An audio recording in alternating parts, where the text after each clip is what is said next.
안녕하세요. 저 작가 정혜련입니다. 저는 지형과 지역의 형태, 그리고 그곳을 살고 있는 사람들이 어떤 유기적인 관계를 가지고 있는가에 대해서 작업을 진행해 오고 있고, 비디오나 설치오나 아니면 인터랙티브한 미디어 작업이나 이런 것들을 통해서 그런 이야기들을 풀어가고 있습니다.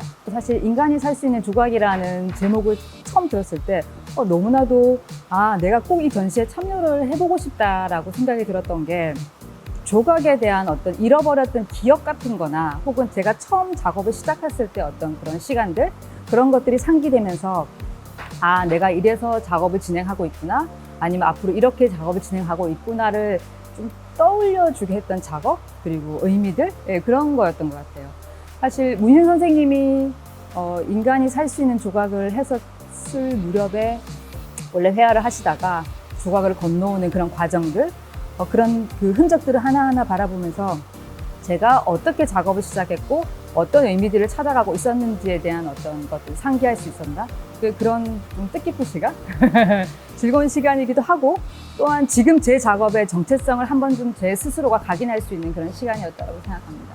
공간이라고 한다는 거는 존재하고 있지만, 우리가 모든 게 공간이라고 생각하고 있지만은 또 모든 게 공간이라고 얘기할 수 없을 수도 있을 것 같아요. 사실 그게 껍데기뿐만 아니라 공간은 사람에 의해서 의미 지어지고 규정 지어지는 것들이 결국은 공간이 되더라고요. 지역과 지역 옮겨 다니면서 그곳에 갖고 있는 어떤 정체성들, 사람들이 살아왔던 모습들, 그들이 갖고 있는 어떤 형태들, 이런 것들을 쫓아다니면서 그것들을 제가 공간이라고 의미 짓고 규정 짓고 있거든요. 그런 의미에서 그 공간이라는 단어는 제 작품 자체이기도 하고 저의 형식이기도 하고, 그렇게 의미가 있는 그런 단어인 것 같습니다. 저는 어떤 공간에 가서 각각의 개체들이 있고 그 개체들을 연결해주는 역할을 작가의 역할이라고 사실은 생각하고 있거든요. 그거를 컨트롤하거나 그거를 어떻게 변형하거나 그것에 대해서 저만의 어떤 것을 갖기보다는 매개자의 역할이 예술가가 아닐까라고 생각하기 때문에 그 각각의 요소들을 연결시켜주는 의미를 자꾸 찾다 보니까 자연스럽게 나오는 어떤 그런 과정인 것 같아요. 그리고 하나의 형식이기도 하고.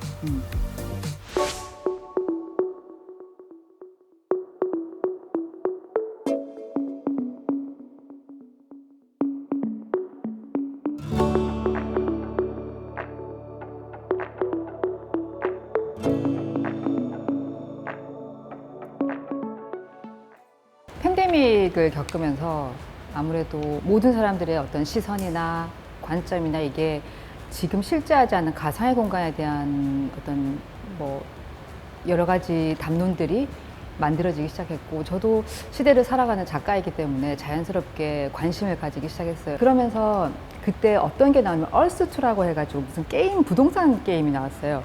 그 지구라는 물리적 공간을 그대로 복제를 해가지고 그곳에서 사람들이 뭔가를 만들어가고, 지금 저와 그 공간과 이런 것들이 하나도 이질감 없이 다가왔을 때 우리가 가지고 있는 어떤 세계에 대한 확장은 어쩌면 가상의 공간이 아닐까라고 생각을 하면서, 그렇다면 가상의 공간에서 예술가가 할 수 있는 일들이 무엇이 있을까?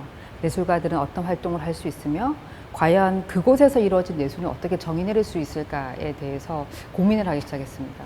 그러면서 저도 자연스럽게 저만의 가상의 공간을 한번 만들어 보고 싶었고, 그것들이 자연스럽게 서로 규칙을 만들고 어떤 의미를 지니고 이러길 바랐던 것 같아요. 사실 이번 전시를 하면서 모듈이라는 개념을 들고 나왔던 이유 중에 하나는, 문신 선생님이 인간이 살 수 있는 조각을 처음 생각하실 때 처음에 이제 성을 재건하는 그런 복구 작업을 하시면서 돌담을 하나하나 쌓아가면서 그 공간에 대한 어떤 의미들을 익히시고, 또 건축에 대한 어떤 뭔가 세워지고 만들어지고 그런 과정을 통해서 공간이 형성되는 것에 대한 어떤 아주 흥미로운 지점들을 보여주셨더라고요. 저도 사실은 이번 전시에서는 딱 모듈만 가지고 작업을 하고 싶었던 이유가, 마치 문신 선생님이 했던 그런 과정들처럼 저도 이 모듈이 하나씩 연결되어 가면서 이 공간을 하나에 살아 숨쉴 수 있는 그런 공간으로 만들어가는 게 저한테 되게 흥미롭고 매력적인 일이었던 것 같습니다.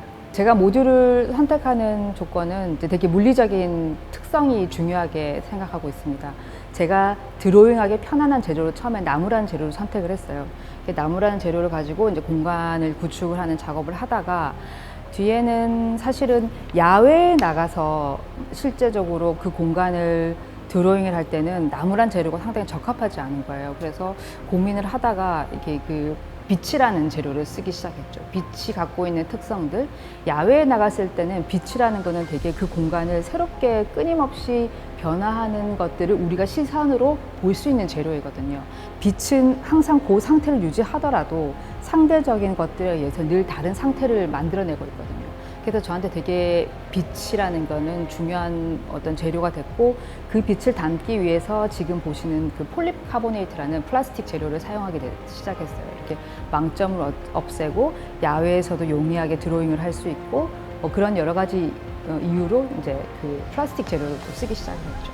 제가 공간을 다루는 구성에 있어서는 관람객들이 이 지역에 와서, 이 공간에 와서 이것을 보는 순간 관람객들의 머릿속에는 무엇이 있냐면 이 지리적인 어떤 정보, 또 내가 살고 있는 정보, 무슨 일이란 작가에 대한 정보, 이런 것들이 혼합적으로 등장을 하면서 이 작품을 보게 돼요. 저는 그 순간이 그 작품과 관람객이 만나는 것이라고 생각하거든요. 왜냐하면은 결국은 제가 생각했던 어떤 과거의 역사를 탐구하는 과정에서 관람객이나 어떤 그 참여자들은 그 역사를 함께 만들어 왔던 대상이라고 생각을 합니다. 그렇기 때문에 예술이라는 게 마치 제가 독자적으로 만들어지는 것들이 아니고, 사실 이 공간과 이 최종적으로 만들어진 결과물의 매개체로서의 작가가 등장을 하는 거거든요. 그러니까 제가 완성을 하는 건 아니라고 생각을 해요. 작품이라는 거는. 관람객도 그런 것들을 중심으로 작품을 바라봐 줬으면 좋겠다라고 생각합니다.